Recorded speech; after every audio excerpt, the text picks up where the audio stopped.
Nderef TV,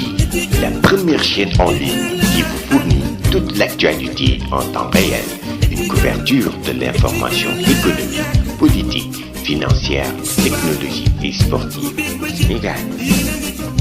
Nderef TV, toute l'actualité sénégalaise du jour. Site d'information sur les news, actu politique, économique et sport. Nderef TV, la chaîne qui nous enlève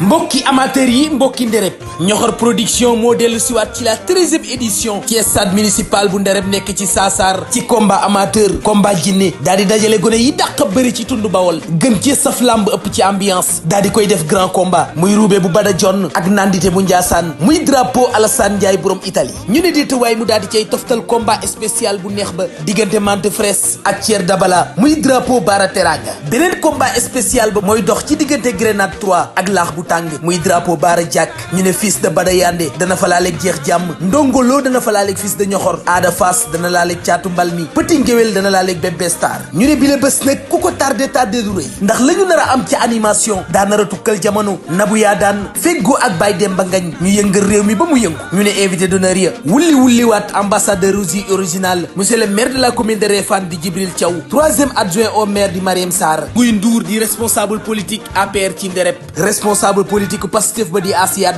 ànd ak Daouda Diak MC Thiat Guy gi Dof Mamadou Diouf ITV Tafatine ak mboolem mbëri Bawol yi ak waa association ànd suqali Ndereb gi yëpp la ci gën a neex nag mooy mbër yi nga xam ne ñoo fare ci Ndereb danañu fa bàkku si muy saa Ndereb di rajaxe di BMW Kewel 2 ak usine bu ndàngal ma Ramdan bu ndàngal ma ñu ne sponsor ba ñu ngi ànd ak jus original ànd ak Pape Yade cosmétique borom Sandaga Lo et frère borom Petersen ñii la ñu àndal ci bés bi Ñoxor production nag ne ngir bëggal amateur yi dañoo wàññi billet yi daal di koy def 1500 ak 2000 francs lépp rek ngir bëgg ñëpp am accès kon mbokki amateur yi bés baa ngoog lendemain tabaski ca Ndereb ca stade municipal bu Saasar ci diggante ruube bu Bada Jon ak nandite bu Njaasaan loolu kenn duñu ko nettali bii ñoo ko moom bii ñun ñooy borom yéen ñëpp doomi réew mi ngeen. En tant qu'étudiant, il nous revient le rôle également de la sensibilisation dans nos localités respectives. Sensibilisation dans quel domaine? Un domaine qui vraiment fait ravage actuellement au niveau mondial. Je ne dirais pas l'Afrique, mais un phénomène, disons, qui fait des ravages au niveau mondial. Et c'est quoi pour vous? Moi, je dirais que ce sont les réseaux sociaux. On ne pourrait pas avoir une critique acerbe sur les réseaux sociaux parce que, ouais, ils contiennent des avantages, mais aussi des inconvénients. Et souvent, si la personne ne sait pas se servir des réseaux sociaux à bon escient, là, il passe complètement à côté de la plaque. Par exemple, nos jeunes d'aujourd'hui, au lieu de les rappeler les bases, les soubassements de la tradition africaine, qui était vraiment de privilégier l'humain sur le matériel, aujourd'hui on est arrivé à un certain moment où on est tellement matérialiste qu'on oublie la fratrie humaine. Et le constat, si ce n'était pas quelqu'un qui parle, si c'était pas vrai, si c'était le silence total, vous allez faire le constat. Par exemple, nous qui sommes des étudiants, dans nos chambres, vous pouvez y venir et vous trouvez dans la chambre, par exemple, 7 personnes. 7 personnes. Même si, vraiment, comme je l'ai dit, les avantages sont innombrables, mais aussi, disons bien que les inconvénients sont incommensurables. Et par ces inconvénients, parlant de ces inconvénients, je veux dire, au lieu d'utiliser les réseaux sociaux à bon escient pour participer au développement de notre localité, en faisant par exemple des posts, des publications qui revendiquent ce qui manque dans nos localités. Souvent on y est seulement pour des synapses, des détails, etc. Au moment que les enfants qui ont 6 ans, 5 ans en Chine sont capables vraiment de créer une carte mémoire. Alors que nous en ce moment-là, on est là pour vraiment juste être dans la mouvance des challenges,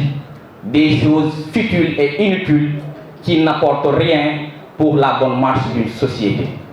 Et je pense que aussi, il a été dit dans le Docker Noir, qu'un peuple qui passe tout son temps à danser et à chanter n'aura jamais de temps à penser au progrès. Maintenant, mes chers, mesdames et messieurs, mes chers étudiants, mes chers camarades étudiants, je voudrais aussi vous parler un petit peu, toujours de le statut de l'étudiant en tant qu'acteur et de l'étudiant, de ce que l'on attend de lui pour vraiment participer à la bonne marche de sa société sans réserve. L'étudiant doit, par la sensibilisation, l'étudiant doit aider sa communauté, aussi enclavée soit-elle. Je dis bien, l'étudiant doit aider sa communauté, aussi enclavée soit-elle, à se connecter au temps et au rythme du monde. Nous sommes dans un monde, qu'on le veuille ou pas, où la mondialisation prend le dessus. Nous sommes dans un monde où, sur tous les plans, social, politique, économique, culturel, on est appelé à une interconnexion. On est appelé à une interdépendance parce que chacun a quelque chose à servir à l'autre. Et comme disait Senghor, je pense bien que pas besoin d'en parler, de beaucoup parler sur lui, comme disait Senghor, enracinement et ouverture. L'étudiant en tant qu'acteur est appelé à promouvoir sa culture, bien sûr, mais également à accepter la différence, la diversité culturelle pour pouvoir profiter des bienfaits ou de l'œil, disons bien, bienveillant de la culture d'autrui. C'est qu'on est étudiant et on se prend pour vraiment qu'il y a une position hégémonique par rapport aux autres. On se croit au-dessus même des lois traditionnelles, chose qui est vraiment anormale. Ce que je veux dire par là, dans nos localités, souvent on est étudiant, on se réveille un film dans lequel nous sommes toujours les acteurs principaux, alors que parfois nous ne sommes même pas des figurants. Parce que le Sénégalais est tellement accro à des termes tellement triviaux pour vraiment donner à quelqu'un un statut ou un rang social. Alors que, modestement et humblement, l'étudiant doit savoir que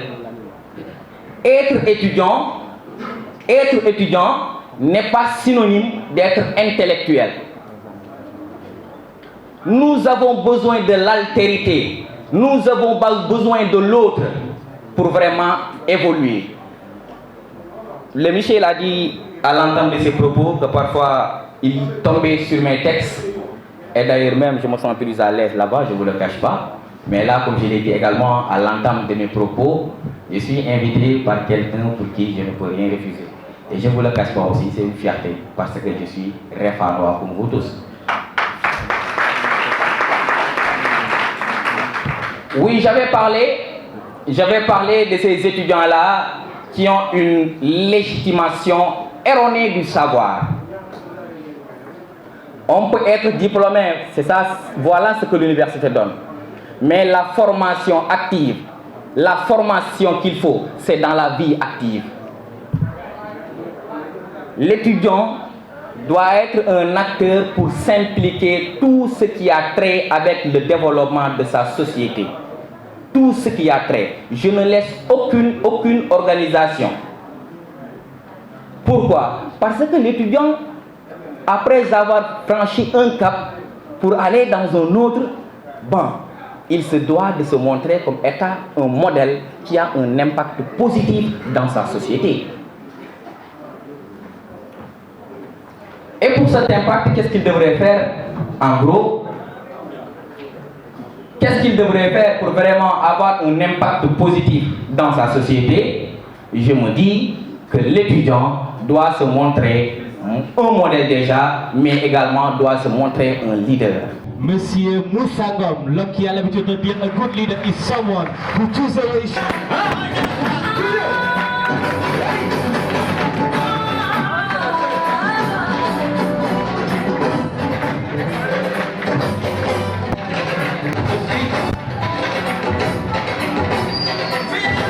De la commune de Réfane,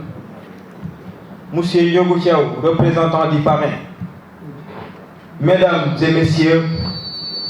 Messieurs les invités d'honneur, chers étudiants, honorables invités, c'est avec un immense plaisir que nous vous saluons et nous vous souhaitons la bienvenue dans notre structure.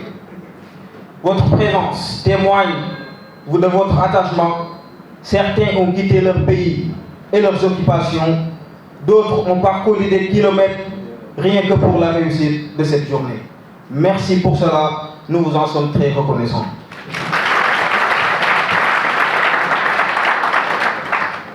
Nous tenons également à exprimer nos sincères remerciements aux invités d'honneur qui ont accepté de participer à cette cérémonie. Votre présence illustre votre soutien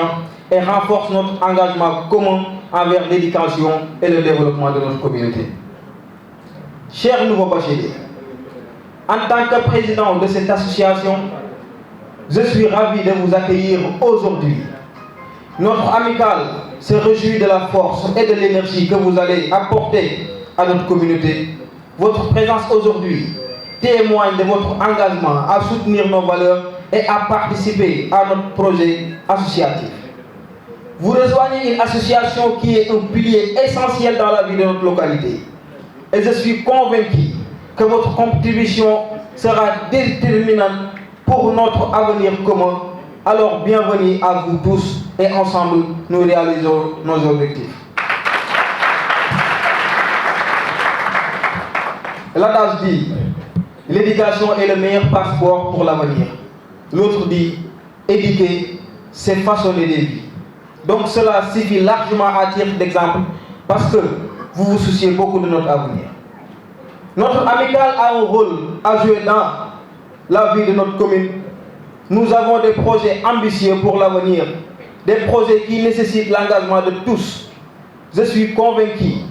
que nous pourrons relever les défis à venir. Je tiens à remercier la mairie, notre hôte pour cette soirée, pour son soutien inconditionnel à nos actions.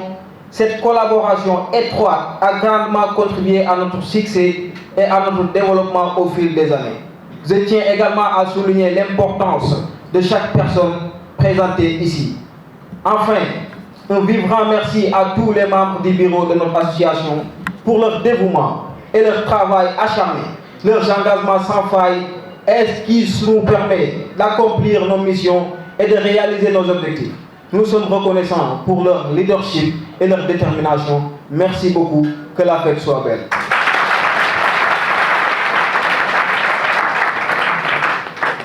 bu loolu weesoo dañuy wax ci kàllaamay Kocc ndax comme ni ñu ko waxee dañu jógee ci dëkk bu sori di Réfane doon ay ndongo ñu jiital képp ka nga xamante ni ab ndongo nga dëkk ci commune Réfane ñu ne ca bopp kon ak nu mu mënti demee dañuy daal di muñ ndax ñun la yàq bi dal donc ci suñu kàddu di nuyu kilifa yi nga xamante ni ñoo fi toog di ci jiital nuyoo bi monsieur le maire wala délégation bi nga xamante ni yónni na ko muy le père de la nation fële ca Réfane di jaajëfal aussi ki nga xamante ni moo fi teewal le parrain muy monsieur Ndiogou Thiaw di jaajëfal les invités d'honneur ak ñi nga xamante ni vraiment muy monsieur Pagny donc monsieur Maïssa Sarr nga xam ne moo fi représenté donc ay autorités donc di leen jaajëfal ñoom ñëpp bu baax a baax. donc bésu tey bi doon na loo xamante ne nii Réfane moo fi daje te defe naa ne bu fi Réfane daje seen ay kilifa teew fi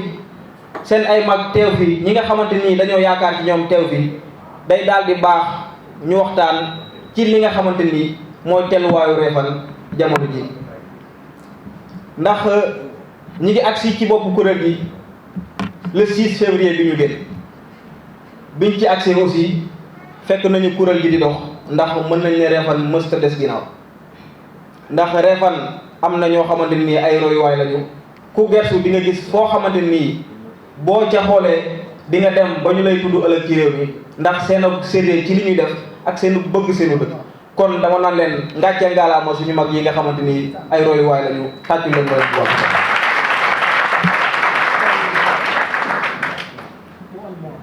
buñ nee peccum liir bu neexee nday jaay jàmm ca mbagg ya donc tey buñ ñëwee fii université yi lu ñuy jàng fecc moomu nag pour mu neex foog ñi nga xam ne ñooy suñu day jàpp ci mbagg ya ngir fecc ma daal di mën a neex loolu buñ ko waxee am na loo xamante ni moom la ñuy bëgg a jóg ndax tey le fait que ñu choisir wax suñu discours ci kàllaamay Kocc donc bëggoon nañu ñi nga xamante ni tey ñooy suñu ay kilifa nekk fële ca Réfane ñu xam tey dayo bi nga xamante ni Réfane am na ko au niveau du Sénégal mais au niveau mondial ndax tey Réfane doon na foo xamante ni kenn dootu ko naataable te loolu ñoom bay nañu seen waar ñun ñi ngi ci tool yi di bay suñu waar aussi mais nag bay waar comme ni ñu ko waxee rek jàpp ca bagg ya ku ne na nga ko déggee war ngaa mën a am sa taxawaay ndax Réfane doon na loo xamante ni tey ñun ñëpp ñoo ko bokk te bokk boobu ñu ko bokk kuréel gi nga xamante ni ñun ñoo nekk ca bopp ba doon na lu crucial loo xamante ni non seulement étudiants yi am nañ ci part de responsabilité bu ñu ciy def ngir développer fi nga xamante ni mooy Réfane waaye aussi ñi nga xamante ni ñooy seeni kilifa jaaroon fi aussi am nañu taxawaay boobu loolu la maam Cheikh Ibrahima Fall naan góor jàpp ci góor kon bu ñu taxawee am benn statut bu mel noonu war a dajeeg ñi nga xamante ni tey fépp la ñuy jógee ci Sénégal ñu war a def li nga xamante ni non seulement duñ ko woowee course mais dem tibbi arraché la nga xamante ni mooy xam-xam fa mu gën a sore dem biir Réfane wane ko fa ëllëg ci biir ñu xam ne ndaw yi nii kat ñoo demoon Ndakaaru dem sàkku ji xam-xam baa ngi nii indi nañ ko fi lii ak lii ak lii lañ fi def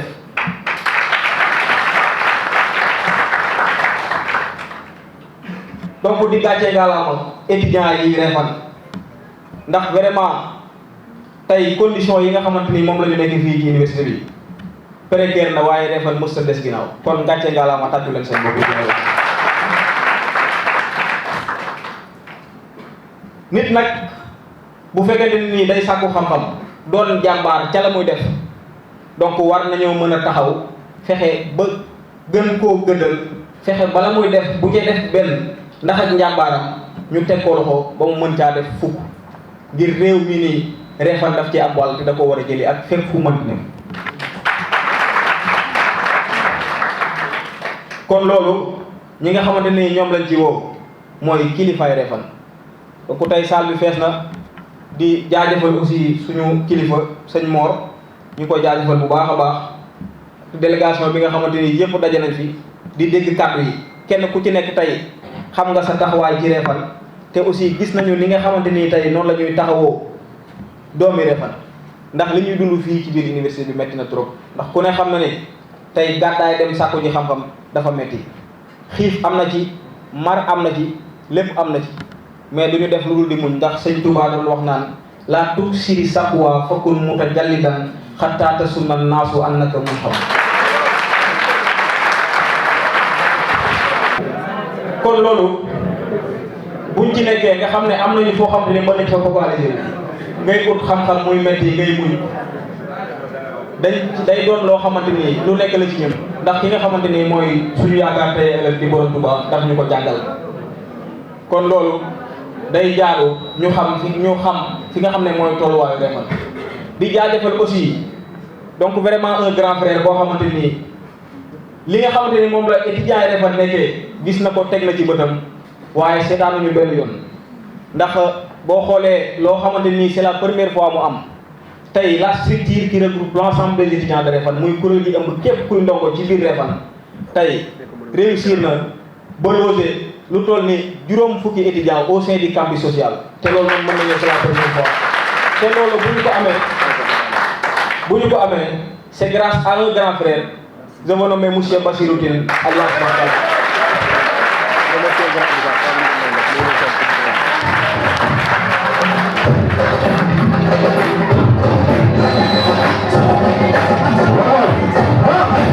Réfane ñu ngi lay wax jaajëf monsieur Bassirou Tine bëgg nañ ci yow di kontaan bu baax a baax ci sama kilifa gii di Baye Sarr nga xam ne jamono ji nga xamante ni appartement bu Réfane am na ay jafe-jafe ñuy am ay jafe-jafe ci wutam ndox ak lépp mi ngi nii moo taxaw dëkkut Réfane xëy na dañ faa daje rek dëkk bi rafet mu taxaw ñu taxawin boo xamante ni tey vraiment mënuñu ko ñàkk a sant mu sol dalam ñëw ci bés bi donc góor gi ñu ngi lay jaajëfal bu baax a baax a baax